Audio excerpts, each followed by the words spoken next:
Need to start by saying that I live a pretty straight-edge lifestyle, so what I experienced last New Year's Eve wasn't some hallucination or drunken episode. It was 100% real. I live on the outskirts of a typical small southern town. Some of my friends live even further out in the sticks, accessible only by dark country back roads.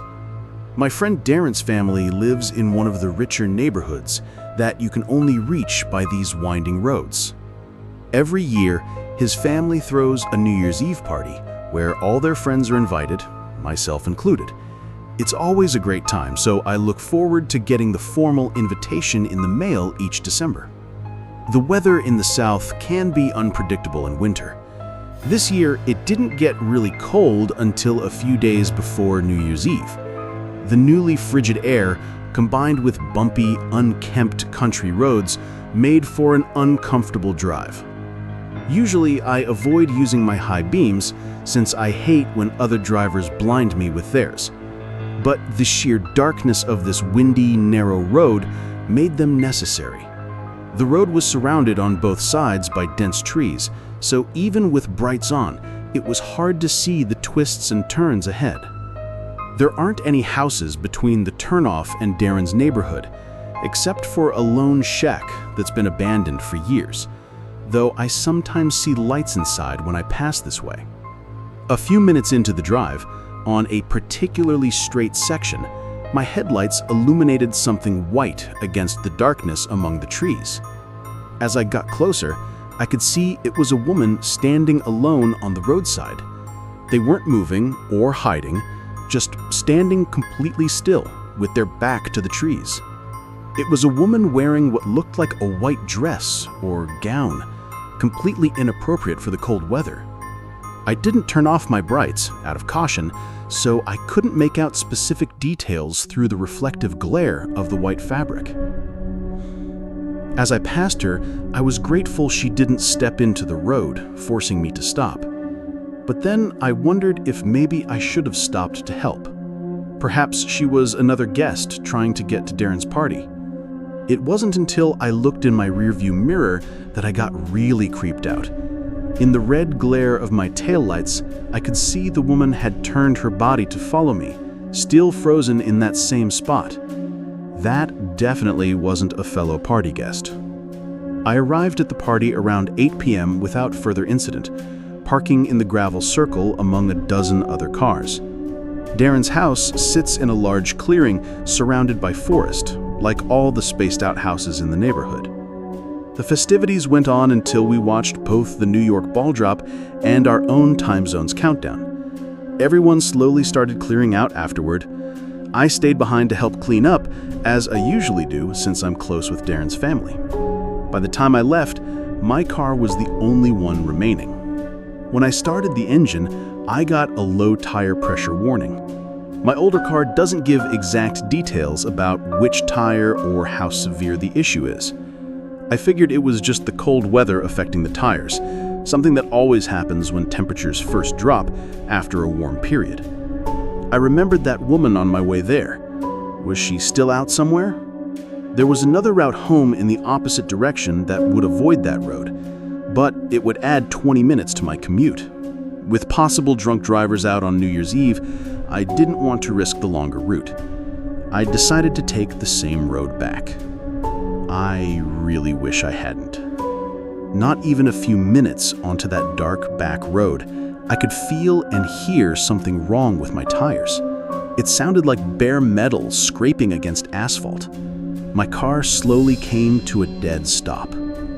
Against my better judgment, I had to get out to see what was wrong. I turned off the engine and shut the door, and the car's lights automatically turned off, plunging me into the deep darkness of the surrounding forest.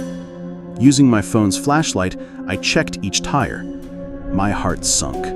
Every single one had been ripped to shreds, as if torn apart by claws. I could understand one tire getting a puncture and the bumpy road causing more damage, but all four? This was deliberate. I stood there hopelessly. No one would be out at this hour on this road, even on New Year's Eve. I'd have to call for help, but of course there was no phone service this deep in the woods. Just as I was about to get back in the car, the gentle wind died down. The bare tree branches stopped swaying, and even the wildlife went quiet. I'd never heard such complete silence before. It was as if time had stopped.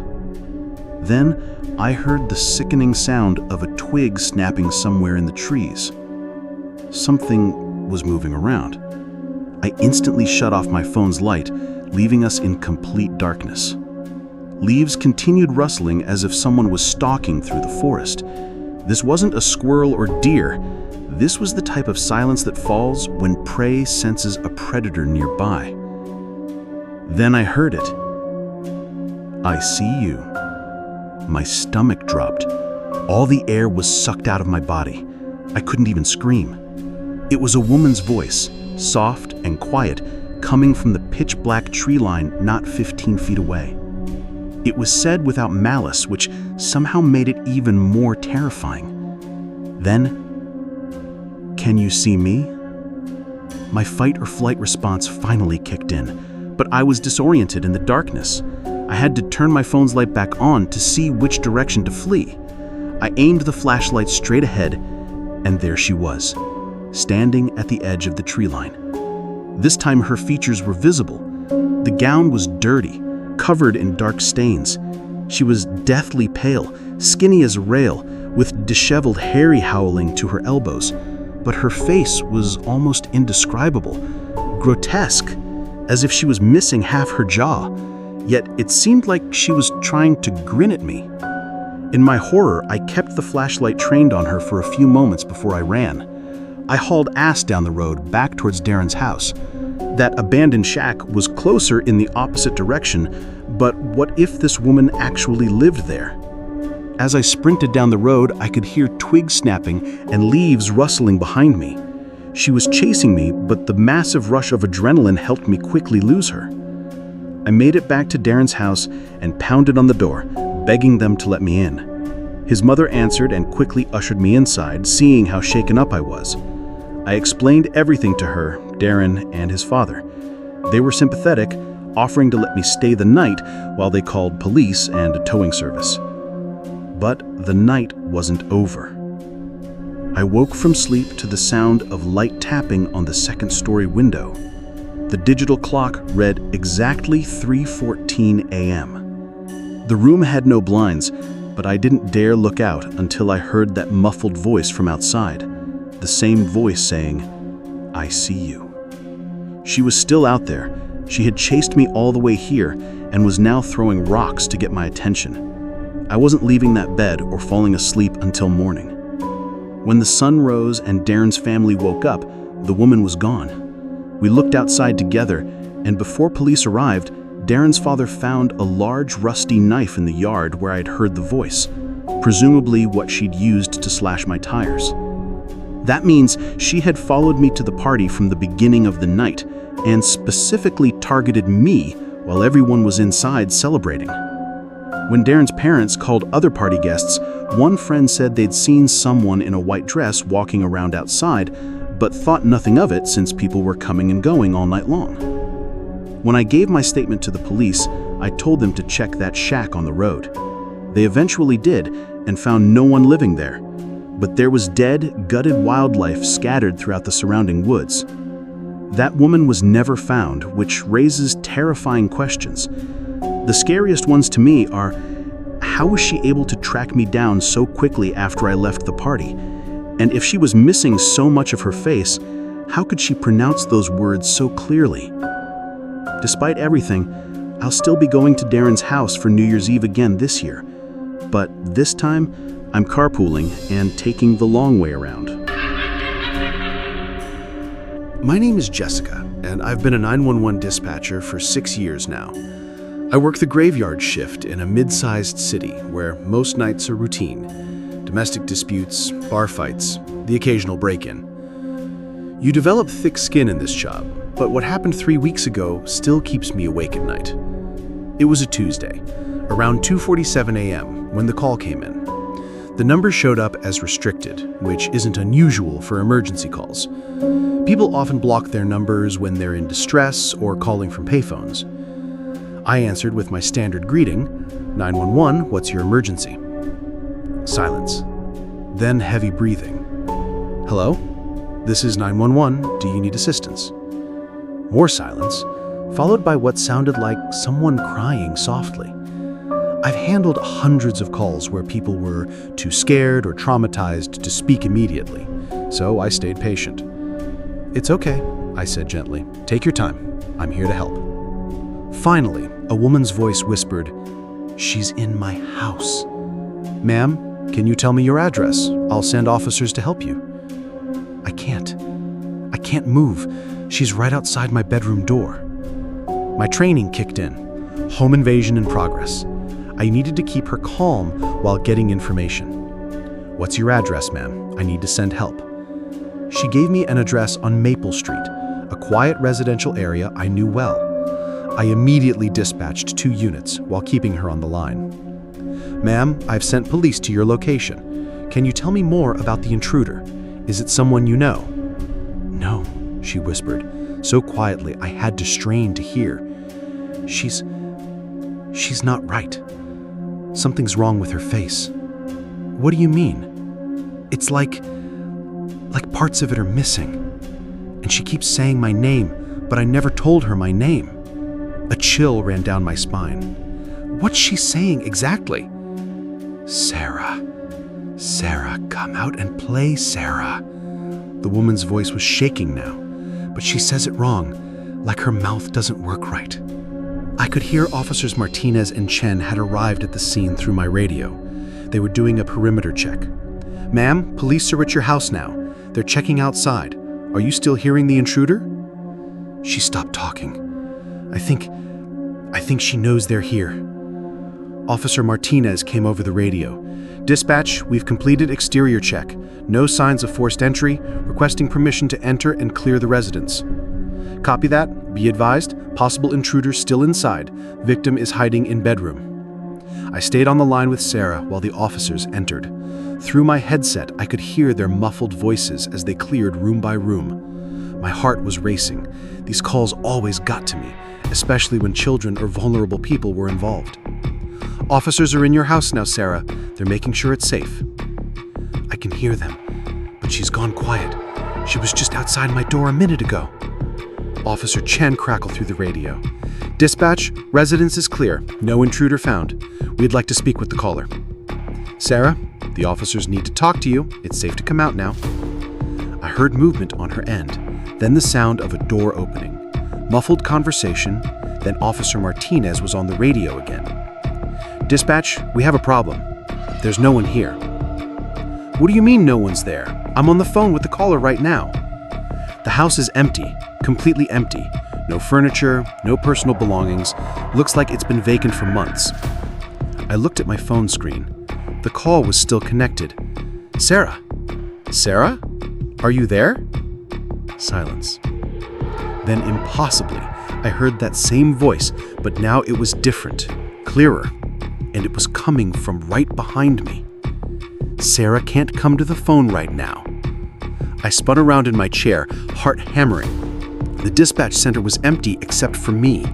My supervisor was on break, and the next shift wouldn't arrive for hours. But I was alone, completely alone. "Who is this?" I managed to say into my headset. Soft laughter echoed through the line. "I'm the one who was in Sarah's house. But Sarah wasn't really Sarah, was she? Sarah was me all along." My hands were shaking as I reached for the panic button under my desk. "What do you want?" "I want a game. I've been watching you for weeks, Jessica. Did you know your apartment is on Maple Street 2? Different house, but same street? Isn't that funny?" My blood went cold. I'd never given out my personal information over these calls. How could she know where I lived? "That's impossible," I whispered. "Is it? Check your screen. What address did Sarah give you?" I looked at my computer screen where I'd typed the address. My stomach dropped. It was my address, my exact address. 1247 Maple Street, apartment 3B. That's where you live, isn't it, Jessica? I couldn't breathe. I'd been so focused on dispatching officers and staying calm that I hadn't really processed the address. But now, seeing it there in black and white, the officers are at your house right now, the voice continued, amused. They're going to find it empty, just like they said. Because you're not home. You're here, at work, talking to me. My radio crackled. Dispatch, we're at 1247 Maple Street, apartment 3B. Definitely vacant. No signs of recent habitation. The voice laughed again. But here's the thing, Jessica. While you're here talking to me, who's at your house now? I hit the panic button and ran for the exit, but as I reached the door, my personal cell phone started ringing. Unknown number. Against my better judgment, I answered. Going home now? The voice asked. I'll be waiting. I called my supervisor, my partner, anyone who could come stay with me. But when we got to my apartment building, everything looked normal. My apartment was exactly as I'd left it. Nothing disturbed, nothing missing. But taped to my door was a note written in childish handwriting. Thanks for playing, Jessica. Same time tomorrow? I stayed at my sister's house for 2 weeks, but eventually had to come back to work. The job doesn't wait for your personal trauma. For 3 weeks now, every night around 2:47 a.m., I get that same call. Restricted number, different voice, each time, different emergency, but always an address on Maple Street. Always someone claiming to see an intruder with something wrong with her face. And every time I dispatch officers, they find empty houses. Last night was different, though. The caller gave an address I didn't recognize, not on Maple Street. When officers arrived, they found a young woman named Jennifer, a 911 dispatcher from the next county over. She was catatonic, sitting in her closet, completely unresponsive. She'd be missing for 3 days. When they finally got her to speak, all she could say was Sarah's game, over and over again. I think I know who's next in this game, and I think I know why Jennifer couldn't finish it. Tonight's my last shift. I'm quitting before I find out what happens to dispatchers who don't play along. But I have a terrible feeling that quitting won't stop the calls. When I was 26, I took a trip to San Diego. After staying with a friend for a few days, I booked a late flight home. My flight landed at midnight, and by the time I got to ground transportation, it was 12:30 a.m. I waved down a random taxi in the designated taxi section and gave the driver my home address. He said he'd take me for $30, which was a great deal compared to Uber. He offered to help put my bag in the trunk, but I said I was fine keeping it on the seat next to me. So he placed my bag on the seat behind him, and I sat diagonally across from him. He pulled up directions to my apartment, and we were on our way. My apartment was about a 30-minute drive from the airport, and with no traffic at this hour, we got right on the highway and were moving fast. I caught the driver staring at me through the mirror twice. The second time he spoke. "Where are you coming from?" "San Diego," I replied. "Oh, very nice. What were you doing there?" "Just visiting a friend who lives there."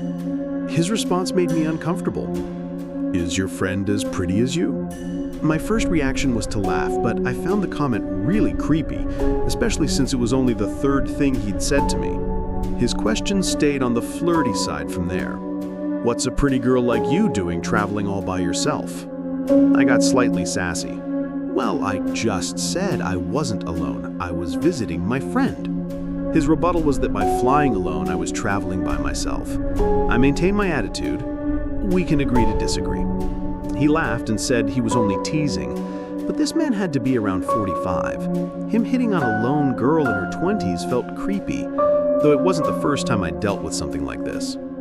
As we continued down the highway, I looked up and saw the familiar overpass right by my exit. But as we passed it, he wasn't slowing down. "This is my exit," I said, as he was literally about to pass it. We zoomed right by. I repeated myself louder. "That was my exit!" He apologized and said he'd catch the next one. I tried to peek at his screen to see if he'd entered the right address, but it was angled away from me. The next exit was about a mile further. I started sitting on the edge of my seat. When the next exit approached, I said loud and clear, "You need to get off here." Without acknowledging me, he turned on his blinker and merged off. I noticed him glaring at me in the mirror with what seemed like annoyance. But that quickly changed when he asked, "Do you have a boyfriend?" I replied instantly, "Yes, he lives with me." I noticed him look at me again, and I think he picked up on how quickly I'd answered. Then he asked what my boyfriend's name was. Yes, I'm serious. That was enough. I told him I was putting my headphones in and popped my AirPods into my ears even though they were basically dead. I just wanted this man to stop asking questions. Asking my boyfriend's name was next level weird, almost like he was interrogating me. I texted my family and close friends about this creepy taxi driver and shared my location in case things went bad.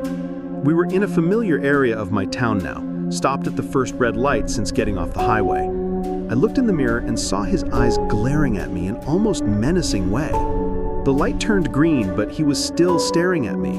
I had to tell him the light was green before he started moving again.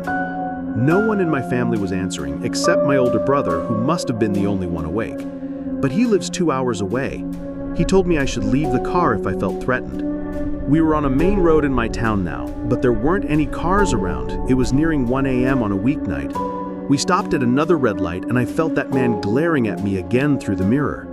That's when I noticed a police car parked in an empty parking lot. In a spur-of-the-moment decision, I grabbed my bags and slid the van door open. The man started yelling, "What are you doing?" and tried closing the door with the power button, but I forced it open. The second the door was wide enough for me to fit through, I booked it toward the police car. Instead of getting out and chasing me for his money, he just kept driving, which was already a huge red flag.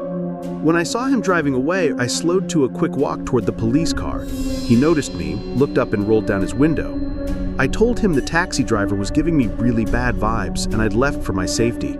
I asked if he could give me a ride home, and thankfully, he said to hop in the back seat.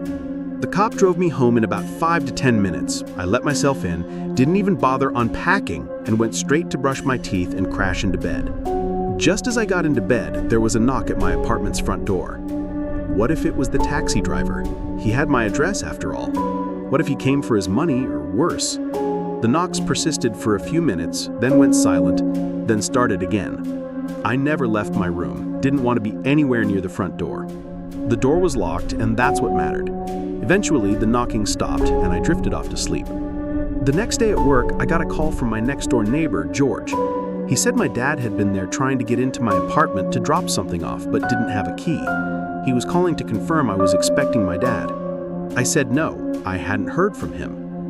George said he didn't see him leave anything. He was just checking through the windows, which caught his attention. I called my dad, and as expected, he said he was at work and hadn't stopped by my house. I explained the entire taxi situation to him. He wanted me to come home for a few nights, which I agreed to do after packing my things. After work, I got home around 9 p.m. I finished laundry from the night before and packed clothes and work stuff for a few days. Something in my apartment felt off, though. I never get nervous being alone, but that night I felt like I wasn't alone. I kept hearing small creaks in the wood floor, like from someone's weight, but couldn't pinpoint where they were coming from. I was honestly freaking myself out and tried to hurry up and get all my stuff. I was about ready to leave when I heard a creaking sound from down the hallway, from the spare bedroom. I turned and heard a voice say, "I wasn't going to hurt you." I saw an arm swing into view from behind the wall. I took off for the front door before he could enter the hallway, screaming and pounding on my neighbor George's door. It was still early enough that he and his wife were awake. They came rushing outside and I begged for help. Instead of entering my apartment, we called 911 and waited for officers. My apartment wasn't huge, so checking every potential hiding spot didn't take very long. The back sliding door to the shared backyard was open, suggesting he'd fled that way. Unfortunately, I didn't have any record of the taxi ride, no cab number, plate number, nothing. I could only describe it as a yellow minivan and give the man's description. I did describe the route we took and the time, hoping maybe police could check local business cameras pointed at the streets. I grabbed my already packed bags and headed to my parents' house where I stayed for a week. They wanted me to stay longer, but I had to get back home. My dad helped me install cameras on my front and back doors, and I bought a taser for my bedside table. I've lived in 2 different apartments since this experience and have never had to use the taser. I also avoid taxis now when I'm alone. They're much less traceable than rideshare apps. Plus, you hear about fake taxi drivers kidnapping people all the time. I have to wonder, was that even a real taxi driver or was it a stolen vehicle? Either way, I learned to trust my instincts. When something feels wrong, it usually is.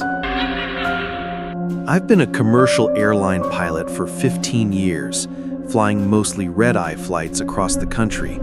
You'd think the scariest part of my job would be weather or mechanical issues, but you'd be wrong. The scariest part is the passengers you can't account for. This happened on Flight 447 from Los Angeles to Atlanta, departing at 11:45 p.m. on a Thursday. It was a routine overnight flight with 127 passengers, mostly business travelers trying to save money on hotel costs by flying through the night. Everything was normal during takeoff and the first 2 hours of flight. The cabin was dark, most passengers were sleeping, and my co-pilot Sarah was handling navigation while I monitored systems. Just another peaceful red eye. Around 2 a.m., Sarah nudged me and pointed to the passenger manifest on her tablet. "Did you see this passenger list? Look at seat 23F. I glanced over.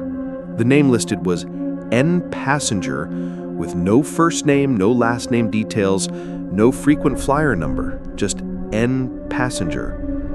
"Weird glitch in the system," I said. "Probably just a placeholder that didn't get updated." But Sarah looked troubled. "I walked through the cabin an hour ago for a routine check. Seat 23F was empty." That got my attention. Airlines are meticulous about passenger counts for safety, security, and legal reasons. An empty seat with a passenger listed could mean someone missed the flight but their information wasn't removed, or worse, someone was on board who shouldn't be. "I'll call the flight attendants," I told her. I radioed back to Linda, our head flight attendant. "Linda, can you do a quick visual check of seat 23F? We're showing a passenger listed, but want to confirm." A few minutes later, Linda's voice came back, sounding confused. "Captain, that seat is occupied. There's a woman sitting there, but what? She's not on my service list. I don't remember serving her during beverage service, and I've been checking on passengers all night. It's like she just appeared." My stomach tightened. "What does she look like?" "Hard to tell in the cabin lighting. She's wearing dark clothes and she hasn't moved since I started watching her, just sitting perfectly still, staring straight ahead." I made a decision. I'm coming back to take a look. I put the plane on autopilot and told Sarah to monitor everything while I stepped into the cabin. The red-eye flights always have an eerie atmosphere. Dim lighting, sleeping passengers, the constant hum of engines. But as I walked down the aisle toward row 23, something felt different. Passengers were sleeping, but their sleep seemed too still, too quiet. Usually you hear snoring, shifting, the occasional cough. This was like walking through a morgue. When I reached row 23, I stopped cold. The woman in 23F was indeed sitting perfectly still, staring straight ahead. She was elderly, maybe 70s, with long gray hair that looked like it hadn't been brushed in weeks. Her clothes were dark and seemed damp, which was impossible at 35,000 feet. What really disturbed me was her skin. It was almost translucent, with dark veins visible underneath. And her eyes, they weren't blinking. Not at all. "Ma'am?" I said softly, not wanting to wake other passengers. She didn't respond or acknowledge me in any way. I tried again, a little louder. "Excuse me, ma'am?" Still nothing. But then, without moving her head or changing her expression, her eyes slowly shifted to look at me. Not her head, just her eyes, rolling in their sockets to focus on my face. When she spoke, her voice was barely a whisper. "We're not going to Atlanta." "I'm sorry, ma'am, but this flight is definitely going to Atlanta. Is there something I can help you with?" "We're going somewhere else. Somewhere much better." Her lips barely moved when she spoke, like a ventriloquist's dummy, and I realized she still hadn't blinked once since I'd been standing there. "Ma'am, I need to see your boarding pass and identification." She smiled then, and I saw that her teeth were completely black. "I don't need a boarding pass where we're going."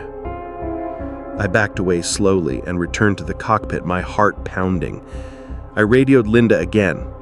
Linda, can you do a quick visual check of seat 23F? We're showing a passenger listed, but want to confirm. A few minutes later, Linda's voice came back, sounding confused. Captain, that seat is empty. There's no one in 23F. I grabbed my tablet and checked the passenger manifest again. N passenger was no longer listed. It was like the entry had never existed. But when I looked at our flight path on the navigation screen, my blood ran cold. We were no longer heading to Atlanta. Our course had been altered, and we were flying toward coordinates that didn't correspond to any airport I knew. Sarah noticed my expression. What's wrong? I showed her the navigation screen. Did you change our flight path? No, of course not. Why would I? She stared at the screen in confusion. That's not possible. The autopilot can't change destination without manual input. I took manual control and corrected our course back to Atlanta, but the system kept trying to revert to those mysterious coordinates. Every time I fixed it, within minutes, it would change again. Sarah, check the passenger manifest. Look for anyone unusual. She scrolled through the list, then looked up with wide eyes. Captain, according to this, we have 128 passengers on board. That's impossible. We boarded 127. But look at this. She showed me the screen. At the bottom of the list was a new entry of J. Peterson in seat 1A. Seat 1A was in first class, directly behind the cockpit door. We would have noticed if someone was sitting there. Against all protocol, I left the cockpit again. Sarah followed this time. Seat 1A was occupied. The same woman, but now she was wearing what looked like a pilot's uniform. An old-style uniform I'd seen in aviation museums, like something from the 1950s. She was holding a vintage logbook and writing in it with careful, deliberate strokes. Ma'am, you can't be in that seat, I said, trying to keep my voice steady. She looked up at me with those unblinking eyes. Captain Peterson has always sat in this seat on Flight 447. There is no Captain Peterson on this flight. I'm Captain Wilson. She smiled that horrible black-toothed smile again. Not anymore. That's when I noticed what she was writing in the logbook. It was a passenger manifest, but the names were wrong. Instead of our actual passengers, it listed names like D. Souls, L. Spirits, and T. Departed. At the bottom of the list, she'd written Captain J. Peterson and co-pilot S. Deceased. I grabbed Sarah's arm and pulled her back to the cockpit, slamming the door and engaging the lock. We immediately radioed air traffic control, declaring an emergency and requesting priority landing at the nearest airport. But when ATC responded, the voice that came through our radio wasn't the controller we'd been talking to all night. Flight 447, this is your new controller. Please continue to your assigned destination. The voice was female, soft, and had that same quality as the woman's voice, like the speaker's mouth wasn't working properly. I switched to the emergency frequency, but every channel gave us the same voice, the same message. Continue to your assigned destination. Sarah was hyperventilating. This isn't possible. None of this is possible. I made the decision to land without clearance. We were approaching a small regional airport, and I could see the runway lights below. As we began our descent, I looked back through the cockpit door window. Every single passenger was awake and staring at the cockpit door. All 128 of them, including the woman in 1A, sitting perfectly still with those same unblinking eyes. We landed hard, but safely. Emergency vehicles were already waiting. Apparently, our transponder had been broadcasting a distress signal we never sent.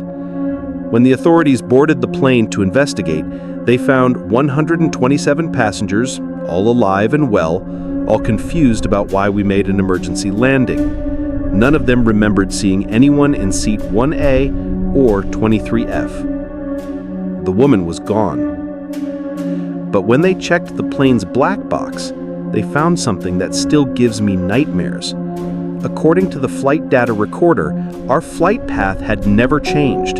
we'd flown straight to Atlanta with no deviations. And according to the cockpit voice recorder, Sarah and I had never left the cockpit. The recording shows us sitting in silence for the entire flight. But I remember everything. Sarah remembers everything too. The FAA grounded us both for psychological evaluation. They found us mentally fit for duty, but recommended we take some time off. The official report blamed the incident on shared hallucination due to fatigue and stress. Sarah quit flying. She works at a bank now, during normal daylight hours with lots of people around. I went back to flying, but only day flights now. No more red-eyes. Except, sometimes, when I'm checking the passenger manifest before takeoff, I see names that make my blood run cold. N. Passenger, or J. Peterson, or sometimes just The Departed, listed in seats that show up as empty during